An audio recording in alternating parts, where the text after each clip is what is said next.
데살로니가전서 1장 1절 말씀 다 같이 한 목소리로 받들어 읽도록 하겠습니다. 바울과 실로아노와 디모데는 하나님 아버지와 주 예수 그리스도 안에 있는 데살로니가인의 교회에 편지하노니 은혜와 평강이 너희에게 있을지어다. 아멘. 하나님께서는 우리에게 믿음을 통해서 승리의 영광을 주시기를 원하십니다. 근데 그 승리의 영광은 바로 교회를 통해서 주어지고 바로 우리가 교회의 성도가 될 때에 주어지는 것이 바로 그 하나님께서 우리에게 주시는 승리입니다. 그래서 이 은혜와 평강이 너희에게 있을지어다 하는 때 이 은혜와 평강이 바로 또 다른 말로 하면은 승리의 영광이죠. 예. 내가 전쟁에서 지게 되면은 우리에게 뭐 평강이 있을 수가 없죠. 전쟁을 통해서 이루어지는 그 평화라는 것은 패배자에게는 승리가 없습니다. 그러나 승리한 사람에게는 평강이죠. 우리가 영적인 전쟁에서 바로 우리가 하나님께서 주시는 힘과 능력으로 이길 때에 우리에게는 이제 참된 평강이 찾아옵니다.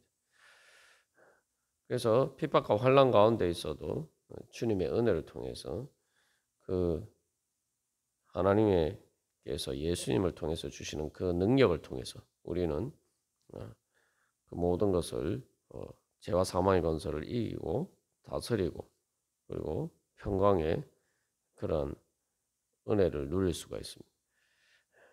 그래서 이제 이 데살로니가 교회는 우리가 나눈 것처럼 말 그대로 예수를 믿고 태어난 지 얼마 안 되는 신생 공동체입니다. 그렇기 때문에 이제 데살로니가 교회에 주어진 가장 중요한 과제는 어떻게 믿음을 통해서 하나님 나라의 백성이라는 그 소속과 정체성을 가지고 어떻게 믿음이 자라갈 것인가. 이제 그게 이제 가장 중요한 과제 중에 하나죠. 더군다나 핍박과 환난 가운데서 그들의 믿음이 흔들릴 수밖에 없는 그런 상황에서 어떻게 굳건하게 그들이 주님을 향한 믿음을 가지고 그 정체성을 유지하면서 또한 예수 그리스도를 향해서 자라갈 수 있느냐. 이게 이제 교회 과제죠. 근데 뭐 이것은 뭐 데살로니가 교회뿐만 아니라 오늘날 우리들에게도 여전히 가장 중요한 과제 중에 하나입니다. 그래서 여기 이제 데살로니가에 대해서 우리가 나누었습니다만 그 상황과 관련해서 데살로니가 교회에게 주어진 그 도전. 그래서 로마 제국과 함께하는 로마 제국에 줄 서서 그렇게 그 로마 제국의 혜택을 받아서 그래서 이 평강을 누릴 것인가? 로마 제국의 평화를 누릴 것인가? 아니면은 예수를 믿는 믿음으로 예수님을 주님으로 섬기고 바로 하나님 나라의 백성으로서 그 주님의 은혜를 통해서 주님께서 주시는 평화를 누릴 것인가? 이게 이제 데살로니가 교회에게 주어진 도전이죠. 이것은 뭐 오늘날도 마찬가지입니다. 우리들에게도 마찬가지. 우리가 여전히 세상 가운데 있기 때문에 우리가 육신으로 사는 이 세상 속에서 어떻게 정말 하나님의 백성으로서 영이신 하나님을 믿고 내가 성령의 인도하심을 따라 살 것인가. 이게 우리에게 가장 큰 도전이죠. 그래서 그러한 단순히 도전을 물리치는 것뿐만 아니라 그러한 도전 가운데서도 어떻게 신앙의 정체성을 유지하는 것도 쉽지 않다라고 생각할 수 있는데 거기서 한 걸음 더 나아가서 더 이렇게 신앙이 성장하고 또한 세상을 이길 수 있는 그러한 능력을 우리가 받을 수가 있느냐. 이제 이게 우리에게 신앙생활의 과제죠. 그래서 로마 황제가 주는 은혜, 데살로니가가 이제 그 황제를 통해서 자유 도시가 되어서 여러 가지 그 자치권과 또 여러 가지 특권을 누리게 되었는데 그러한 것을 마다하고 정말 로마 황제보다 더 크신 예수 그리스도를 로마 황제 대신에 주님으로 섬기고 로마 제국의 그런 특권을 포기하고 하나님 나라의 그러한 은혜, 그 하나님 나라의 특권을 위해서 이 세상에 그 로마 제국이 주는 그러한 특권을 포기할 수 있느냐? 그리고 그 로마 제국과 좋은 관계를 유지함으로써 가질 수 있는 그러한 평화를 뿌리치고 예수님을 믿을 수가 있느냐? 그 예수님께서 주시는 평강이 정말 그러한 것들을 거부하고 그래서 로마 제국의 권력에 의해서 핍박과 박해를 받으면서도 예수님께서 주시는 은혜와 평강을 구할 만한 가치가 있느냐?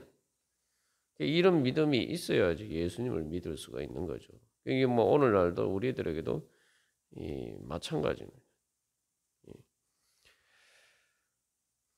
그래서 이제 데살로니가 교회는 이러한 여러 가지 상황 가운데서도 바로 하나님께서 주시는 예수님을 통해서 주시는 그 은혜를 누리기를 원했고 그 평강을 누리기를 원했기 때문에 핍박과 환난을 감수하면서도 예수님을 믿을 수가 있었습니다.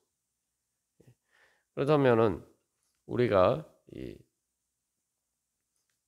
예수님께서 우리에게 주시는 그래서 예수님을 주님으로 섬기는 그 하나님 나라의 백성이 되는 그 은혜와 평강이 어떤 것인가? 그것이 정말 얼마나 귀한 특권이고 또한 은혜인가? 그것은 말 그대로 한마디로 말하면 영원한 승리의 영광이죠. 로마 제국의 그 승리의 영광과는 비교할 수 없는 그러한 승리의 영광입니다. 그것을 위해서는 내가 얼마든지 어떤 환난도 다 감수할 수 있다. 우리에게 이제 그런 믿음이 있어야 되죠.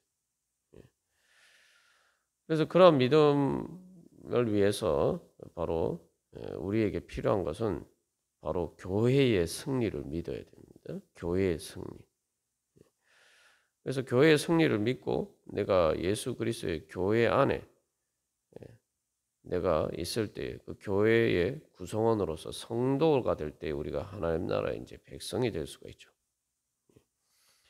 그래서 여기 이제 데살로니카의 교회, 데살로니카인의 교회라고 되어 있는데 이게 이제 다 보통 다른 서신서에서는 주 예수 그리스도의 예수님의 교회 뭐 이렇게 이야기하는데 여기는 이제 데살로니카인의 교회라고 되어 있어요. 그래서 일반적으로 이제 다른 서신서에서는 보통 데살로니카에 있는 교회 이렇게 이야기해요. 데살로니카인의 교회 뭐 이렇게 표현하지는 않습니다. 그 이유가 왜냐하면은 교회가 사람들이나 어떤 또 세상에 속한 것임을 세상에 속한 것으로 오해할 수 있기 때문에 기본적으로 그 소유의 의미가 포함된 소유의 의미로 이야기를 할 때에는 예수님께 속한 교회, 예수님의 주 예수 그리스도의 교회라고 이야기하지 데살로니카인의 교회 이렇게 표현하지 않습니다. 근데 여기서는 이제 이렇게 표현하고 있는데 그런 오해를 이제 불러일으킬 수 있기 때문에 이제 다른 곳에서는 그 소유격으로 표현하지 않아요. 왜냐하면 교회는 예수님의 교회고 또한 그것은 또 세상에 속한 것이 아니기 때문입니다. 그리고 여기서도 뭐 데살로니카인의 교회라고 하지만 데살로니카의 세상적으로 보면은 육신의 관점에서 보면은 그런 세상에 속한 것처럼 보이지만 그러나 여기서도 대신에 하나님 아버지와 주 예수 그리스도 안에 있는이라고 해서 이 소속이 어디인지를 분명히 이제 밝히고 있죠. 그래서 우리의 정체성이라는 건 기본적으로 내 자아의 정체성이라는 것은 내 소속을 통해서 결정이 되는 거예요. 그래서 우리의 소속은 바로 하나님 아버지와 주 예수 그리스도 안에 있다. 그 교회가 우리의 소속이란 거죠. 그래서 교회가 이제 결국은 하나님 나라의 모임을 나타내는 것이 바로 이제 교회죠. 그래서 이 교회라는 말은 원래 이제 에클레시아다, 뭐 밖으로 불러낸다 이런 어원을 가지고 있습니다. 그래서 어떤 모임을 위해서 이제 어떤 모임이 있을 때 그 모임을 공지하는 어떤 전하는 사람들이 이제 집집마다 돌아다니면서 이렇게 몇 날 며칠 몇 시에 어디로 모이시오 이렇게 이제 그 공지하는서 이렇게 불러내는 그러한 이제 과정에서 불러내다. 그래서 불러내서 모이는 모임이다. 이제 그런 의미를 가지고 있죠.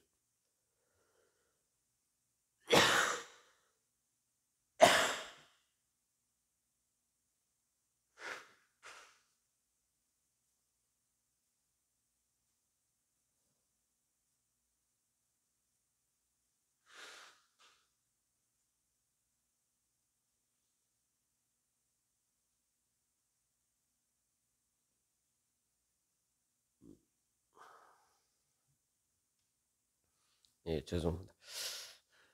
그래서 이 교회라는 모임은 원래 이제 주로 이 정치적인 모임을 가리키는 말로 이제 사용이 되었습니다. 그 정치적인 모임이라는 것은 쉽게 말하면 이 고대 이제 그리스 도시 국가에서는 그 정치적인 결정을 이제 민주주의 원리에 따라서 결정하기 때문에 어떤 중요한 일이 있을 때 뭐 요즘도 이제 국회가 모이는 것처럼 이제 뭐 또 어떤 단체에서 중요한 일을 결정할 때 이제 총회가 모이지 않습니까? 뭐 회사에서 뭐 주주총회 또 뭐 이런 식으로 이제 그 어떤 권리를 가진 사람들이 투표권을 가진 사람들이 같이 함께 모여서 어떤 중요한 의사 결정을 하는 그러한 정치적인 모임, 그 도시 국가의 자유인으로서 그 투표권을 가진 그런 사람들이 그를 이제 시민이라고 하는데 그 시민들이 이제 모여서 중요한 정책이나 이런 것들을 결정하는 그런 모임을 가리킬 때 주로 이제 사용이 됐어요. 그래서 이 시민의 모임이라는 것은 투표권을 가졌다라는 것은 가장 중요한 이제 정치적인 어떤 권리를 행사할 수 있는 이제 특권이죠. 또 그렇기 때문에 이제 동시에 그것에 대한 여러 가지 이제 책임도 지고 또 책임을 지기 때문에 그러한 여러 가지 권리에 참여할 수 있는 그러한 이 자리에 있는 사람들이 모이는 모임이었어요. 그래서 주로 이제 이런 정치적인 모임을 가리키는 말로 이제 많이 사용되었는데 이 구약의 성경을 번역할 때에 그래서 이 하나님의 백성의 모임을 에 대해서 바로 이 에클레시아 교회라는 말을 사용해서 이 번역을 했습니다. 그래서 이제 구약에서 이 개념이 이제 주로 총회, 뭐 요즘도 뭐 우리 그 교단 전체가 모일 때 이제 총회라는 표현을 쓰는데 이 예를 들면 대표적인 것이 이제 신명기 23장의 하나님의 백성의 총회에 대해서 이야기해요. 그래서 어떤 사람들이 하나님의 백성의 그 총회에 들어올 수 있는지, 그 총회 구성원에 될 수 없는 사람들은 어떤 사람인지, 그 총회원의 자격에 대해서 이제 신명기 23장에서 그것에 대해서 다루고 있는데 바로 그때 이제 총회라고 번역된 말이 바로 이 교회라는 말과 똑같은 단어가 사용되었어요. 그래서 이 말 그대로 그러니까 이 하나님의 백성의 총회죠. 그러니까 교회라는 것은 하나님의 백성의 모임이고 그래서 그 안에 들어갈 수 있다, 못 들어간다 이것은 이제 결국은 내가 하나님 나라의 백성이 되느냐, 하나님 나라의 백성의 구성원이 될 수 있느냐, 이제 그런 문제죠. 그래서 이 원래 이제 구약에서 이제 그렇게 의미로 사용됐고 또 이제 특별히 중요한 의미는 이 전쟁에 참여할 수 있는 그러한 어 자격이 되는 사람들의 모임. 그러니까 이스라엘 그 백성들의 그 군대의 모임을 이야기할 때도 이 말이 인제 사용이 되었습니다.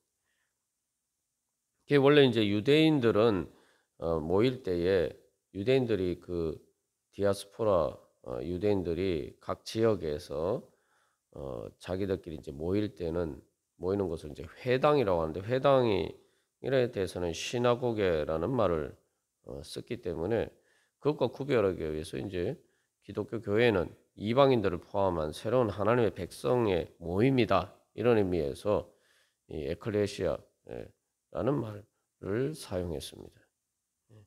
그래서 이제 하나님 나라의 새로운 백성으로서의 그 총회 개념으로 사용되는 게 이제 바로 교회죠. 그래서 그래서 말 그대로 내가 교회의 구성원으로서 성도가 된다는 것은 바로 중요한 또한 특권과 책임이 있는 것이죠. 기본적으로 앞에서 이제 교회라는 말이 정치적인 그 공동체로서의 그 시민들의 모임을 이야기하는 것처럼 교회도 하나님께서 다스리시는 즉 하나님 나라의 구성원이 되는 거예요. 말 그대로 하나님 나라의 시민이 되는 거죠. 그래서 빌립보서 3장에서도 사도 바울이 우리의 시민권은 하늘에 있다 이렇게 얘기하는데 말 그대로 이제 그 예수를 믿는 사람이 된다는 것은 성도가 된다는 것은 하나님 나라의 시민권을 획득하는 것입니다. 그렇기 때문에 이것은 기본적으로 하나님 나라 백성이라는 개념이기 때문에 가장 중요한 이제 정치적인 개념이 들어가 있는 것이죠. 그래서 하나님 나라의 시민이 된다고 할 때는 말 그대로 뭐 주주총회 할 때도 주주라는 것이 그 주주총회에 참여할 수 있는 사람들은 주식이 있어야 되죠. 자기가 가지는 몫이 있어야 돼요. 그래서 이 신약 성경에서 또 마찬가지고 구약에서도 마찬가지고 총회의 기업이다. 뭐 이런 표현이 이제 구약에서도 나오는데 그러니까 그 총회에 내가 가진 몫이 있어야 돼요. 마치 주식을 가진 것처럼 하나님 나라의 백성으로서 내가 하나님 나라에 내 몫이 있단 말이죠. 내가 가질 수 있는, 내가 참여해서 내 것으로 누릴 수 있는 그러한 것을 가지고 있다. 그래서 우리가 교회의 성도가 된다는 것은 하나님 나라에 내 몫이 있다는 거예요. 우리가 여러 번 나눴지만 하나님 나라의 몫이라는 게 진짜 내 것이죠. 왜냐하면 세상 것은 우리가 내 것이라고 생각하는데 사실은 뭐 잠시 잠깐 내가 맡아 가지고 있는 것 뿐이에요. 내 것인 것처럼 다 해도 가지고 있어도 우리가 죽는 순간 다 내 것이 아닙니다. 법적으로 소유권이 죽는 순간에 다른 사람에게 다 이전이 돼요. 상속을 통해서. 그러니까 실제로 세상에서는 다 내 것이라고 생각하지만 하나도 사실은 내 것이 없습니다. 심지어 내 생명마저도 내 것이 아니에요. 내 육신의 생명마저도. 그러나 우리에게 영원한 내 것이 될 수 있는 것이 있는데 그게 바로 하나님 나라의 몫이에요. 영원한 하나님 나라의 기업, 거기에 내가 가진 몫은 말 그대로 내 영원히 내가 잃어버리지 않고 내 것으로 가질 수 있는 것입니다. 우리가 그런 관점에서 보면은 내가 이 땅에서 살아갈 때에 내가 무엇을 위해서 살아갈 것인가? 내가 잠시 잠깐 내가 그냥 맡아 가지고 있는 그것을 내 것인 것처럼 그것을 소유하려고 그렇게 그것을 향해서 탐욕을 부리면서 내가 그렇게 살아가는 다 어리석은 거죠. 가지려고 해도 가질 수 없는 것이. 우리가 진정으로 믿음이 있다면 바로 영원한 하나님 나라의 그러한 기업을 위해서 우리가 살아가는 것이 가장 지혜로운 것이겠죠. 그래서 어떻게 보면은 이 예수님의 재림에 대해서 데살로니가전서에서 이야기하는데 예수님의 재림이라는 것은 결국은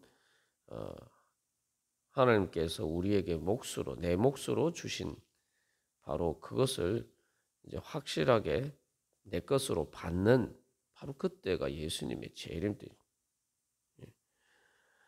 그렇기 때문에 이 데살로니가 교회 교인들은 바로 그러한 믿음이 있었고 또 바로 그러한 하나님 나라의 백성이 되는 가장 귀한 특권, 바로 그것을 소망하고 또 그것을 귀하게 여겼고 말 그대로 그것을 어, 그 은혜를 믿었기 때문에 바로 그들은 어, 로마 제국의 그러한 로마 제국이 주는 그러한 특권과 그런 평강을 거부하고 예수님을 믿는 예수님께서 주시는 그 하나님 나라의 은혜와 평강을 구할 수가 있었던 것입니다. 그래서 우리가 오늘도 다시 한번 내가 이 땅에서 살아갈 때에 내가 어떤 사람으로서 살아가고 있느냐, 내가 진짜 하나님 나라의 백성으로서 내가 그 정체성을 가지고 살아가고 있느냐. 그래서 정말 하나님 나라의 백성으로서 하나님 나라의 왕 되신 예수님께서 주시는 그 은혜와 평강을 사모하면서 정말 그것이 세상이 주는 그 어떤 것보다 더 귀한 것임을 믿고 내가 그것에 내 삶의 가치를 두고 내가 그렇게 살아가고 있느냐. 예, 그렇게 우리 자신을 돌이켜 보면서 다시 한번 바로 주님께서 주시는 그 은혜를 사모하면서 우리가 또 구하고 그래서 오늘 우리의 삶 가운데 그런 하나님 나라의 백성으로서의 은혜와 평강을 누리면서 살아가기를 간절히 소망합니다. 다 같이 기도드리시겠습니다.